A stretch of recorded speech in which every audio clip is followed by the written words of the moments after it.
But to quote the dean of the Harvard School of Public Health, there is a causal relationship between prenatal acetaminophen use and neurodevelopmental disorders of ADHD and autism spectrum disorder. No, Marty, that is not what they said, and you even corrected yourself. So let's clarify what was said here and what's actually going on with these studies. In fact, what was said by the dean was this: further research is needed to confirm the association and determine causality. But based on existing evidence, I believe, that's him, that caution about acetaminophen use during pregnancy, especially heavy or prolonged use, is warranted. No causal relationship. Even Dr. Marty Makary, the person who said that in the press conference, clarified his statement here after he misspoke and misquoted, because it matters. So let's talk about the Harvard and Mount Sinai study on acetaminophen and autism that is making the rounds. What did it really show? And how is it different from other even stronger studies? The Harvard and Mount Sinai team did a meta-analysis. This means that they pulled results from 46 earlier observational studies on acetaminophen and child outcomes. Many of those studies relied on maternal recall. Mothers were asked years later whether they had taken acetaminophen during pregnancy and how often.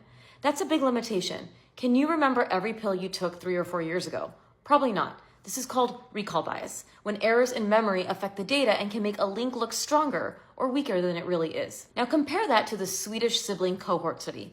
This one included over 2.5 million children, and instead of relying on memory, it used medical and pharmacy records, so the exposure data was objective, not recall-based. And here's the key. They compared siblings. In one family, a mom might have taken acetaminophen during one pregnancy, but not another. Since siblings share so much genetics and environment, if the risk is only seen in one child but not the other, that points towards the medicine. But if the risk shows up in both, then genetics or family environment are more likely to cause. That sibling comparison is highly useful. It helps tease out whether the medicine itself is the problem or whether it's family traits like genetics that are actually driving the numbers. It helps control for all of the other variables that can impact study results. What did the Swedish study find? When they compared unrelated kids, there looked like a small link similar to Harvard's review. But when they compared siblings, that link disappeared. That suggests that the association in the Mount Sinai and Harvard study may be due to other factors, not acetaminophen itself. Now for transparency, is the Swedish study perfect? No. Even sibling studies can't capture every single variable. For example, differences in each pregnancy, like mom's health, stress, or infections, could play a role. But compared to recall-based studies, sibling cohort designs cancel out a huge amount of noise and give us stronger confidence in what we're seeing. And here's the key point also. Correlation does not equal causation. This is important to remember as a consumer of science information. An example, ice cream sales go up in the summer. So do drowning accidents. That doesn't mean ice cream causes drowning. It just means that both rise when it's summer and hot. The same logic applies here. The Harvard and Mount Sinai study found moms who reported acetaminophen use also reported more autism or ADHD in their kids.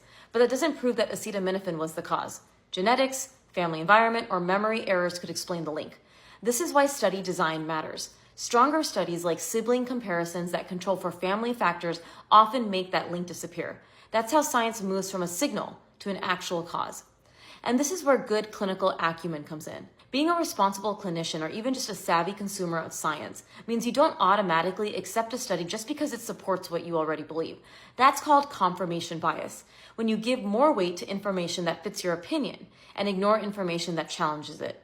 Science demands the opposite. We have to lean into the uncomfortable data and question it like we're doing here. But clinical judgment is also more than just looking at stats. Part of the job is asking, does the evidence line up with what we're seeing clinically in real patient care? Does it fit what's known about biology and mechanisms? Are we seeing unexpected trends, or is there a plausible pathway connecting cause and effect? Research gives us this map, but clinical experience also tells us if the map matches the road. Strong clinicians combine the latest evidence with what's happening day to day in their practice, finding patterns and correlations and noticing when something doesn't fit. That holistic approach is what helps translate studies and stats into real decisions for real people. And then there's peer review. You might hear people say, but it was peer reviewed. And yes, that matters. It means the study is evaluated by independent experts in the same field before it's published in a journal. But here's the catch. Peer reviewers don't rerun an experiment. They just check the write-up. So a peer-reviewed study can still use weak methods. Stronger design studies plus cleaner data equals more trust. Think of peer review like proofreading an essay. It can catch errors, but it doesn't mean the research or words itself was flawless. If you read full literature papers, part of designing a study and reporting it is also explaining limitations, much of what doesn't get portrayed in viral clickbait posts. And here's one more warning. If someone online waves around a giant list of studies or makes a clickbaity claim without context, but doesn't explain what kind of study it was or what the results actually mean, be cautious. Good science is transparent. You should be able to see the methods, you should be able to see the results, not just a screenshot with scary music in the background. The Harvard and Mount Sinai studies saw a link between acetaminophen use in pregnancy and autism, but it did not prove that acetaminophen causes autism. The strongest studies, like sibling comparisons, suggest acetaminophen isn't the cause. Because of all this, the consensus still stands. Acetaminophen should be used as needed in pregnancy for the shortest time at the lowest dose. That's always been the medical advice. So before we panic over social media hot takes, remember, not all studies are created equal.